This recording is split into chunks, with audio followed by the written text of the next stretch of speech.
What's going on, guys? It's Frito here for your Overwatch. Aaron Keller released a brand new developer update blog recapping the launch of Overwatch 2 thus far, but also dropping some major bombs that are coming soon in Season 4 and bigger plans they have for the rest of the year. Let's jump right into it. Director's take, reflections on Overwatch 2. Happy Friday, everyone. Overwatch 2 was released nearly 6 months ago. It's hard to believe that we're wrapping up Season 3 and about to jump into Season 4. And we still have a lot of exciting moments ahead. Rather than talk about a specific topic this week, like matchmaking, I thought we could take a look back over these past 6 months and talk about how we feel the game is doing and what we've learned over that time. Speaking of talking, one of the biggest complaints we heard from players was that we were not doing a good job communicating about the game. We've been focused on turning this around and have put a lot of energy into giving players information about the game, both in terms of what's coming and what we're thinking. We plan to continue this for the foreseeable future, and we're talking about ways to further improve our communication with you. For instance, we'd like to publish roadmaps that extend beyond the next season to give you an idea of what to expect from the game in a longer time frame. We hope to talk more about this and our plans for the other future releases in April. Guys, keep in mind, Jared Ness also sort of teased that we're going to be hearing updates about PvE soon, so that means I bet we'll get that roadmap in April. Aaron goes again.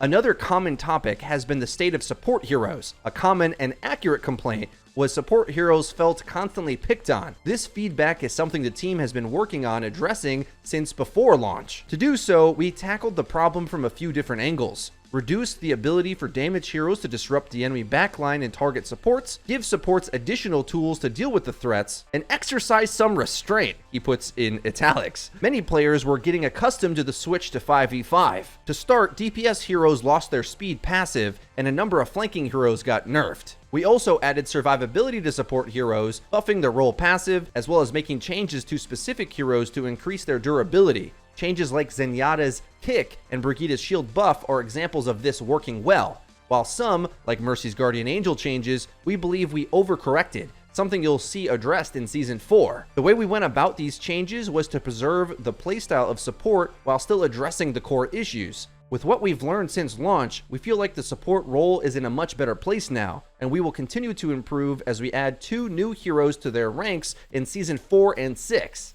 Now guys, obviously the devs talking more and even repeating some things sometimes may feel redundant in one way, but also I think us as a community can appreciate having the list of accomplishments kind of laid out in front of us. Because I felt like sometimes if you play the game too frequently, you can lose sight of the gradual improvement over time. And I, for one at least, am happy that they didn't overcorrect in some key areas and allowed time for things to develop. And where they landed with supports being pretty powerful across the entire selection, that's a pretty impressive feat if you think about it. Back from Aaron Keller now. Next, let's talk collabs. We all loved and appreciated your reaction and excitement for our One Punch Man collaboration. Full transparency, we were a little worried about blending another universe, even one as cool as this, into Overwatch. When we first announced the collab, we talked about our values and how we'd like to handle events like these, and players seem to agree with us. The popularity of the event has given us the confidence to do more collaborations, and we're hoping to premiere another large collab later this year. Right away, guys, I think one at the top of my tongue is Dragon Ball Z. At least as a millennial age person,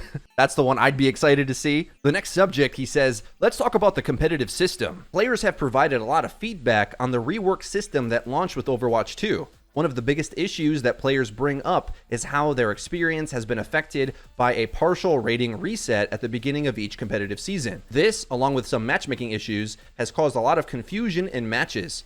Starting with Season 4, we'll be removing this reset, and players should have a much clearer picture of their rating season to season. Internally, we're still discussing whether a rating reset should be part of a competitive system. We believe that a reset could make sense in Overwatch 2, but it would have to take a different form. We're currently asking ourselves, what if a partial reset happened at a much greater time interval, perhaps yearly, and coincided with a greater set of changes to the game or to the rank system? Players have also asked us to provide more information to better understand what's happening as they rank, as well as get a clearer picture of individual match performance. We've gradually been introducing features and have more in Season 4 addressing some of these asks. Starting with Season 4, players will now see their progress towards a new rating and their win-loss record during that period. We're also looking at giving some information about the overall team skill range and balance of a particular match.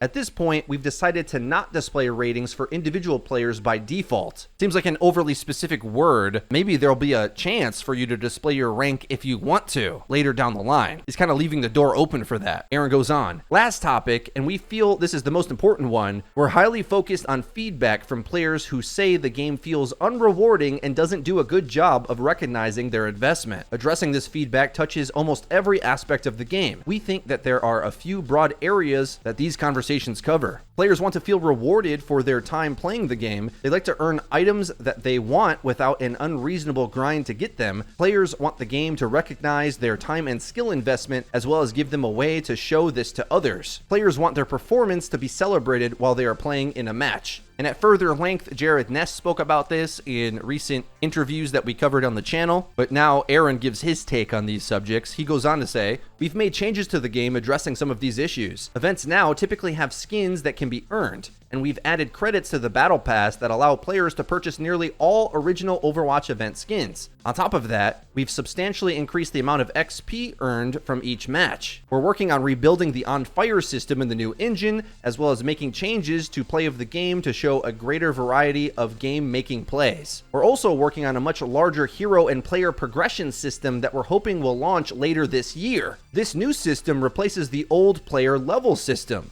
while expanding on it to offer a bunch of categories for players to level and show off your progress to others. We'll continue to work on this aspect of the game. Besides the moment-to-moment gameplay of Overwatch, this is the largest part of the game feeling good to play. My bet, guys, is this coincides with the player card improvements they've been talking about, because if you're going to earn something and then show it off, that's probably the type of place you would do it, when you hover over someone's profile and you can get a vague sense of what they've accomplished in the game." Aaron finishes in saying the last 6 months have been really exciting. We've learned so much from our community and are looking forward to continuously improving the game. It probably goes without saying, but we're eager to share what's coming in Season 4 and beyond. There's so much more coming in 2023. Have a great weekend. See you in game. Guys, let me know what you think about today's developer update in the comment section down below. If you enjoyed this video, be sure to leave it a like, and don't forget to subscribe and click the bell icon to actually get notified when our videos come out. That's been it for me. I've been Frito for your Overwatch. I'll see you guys next time.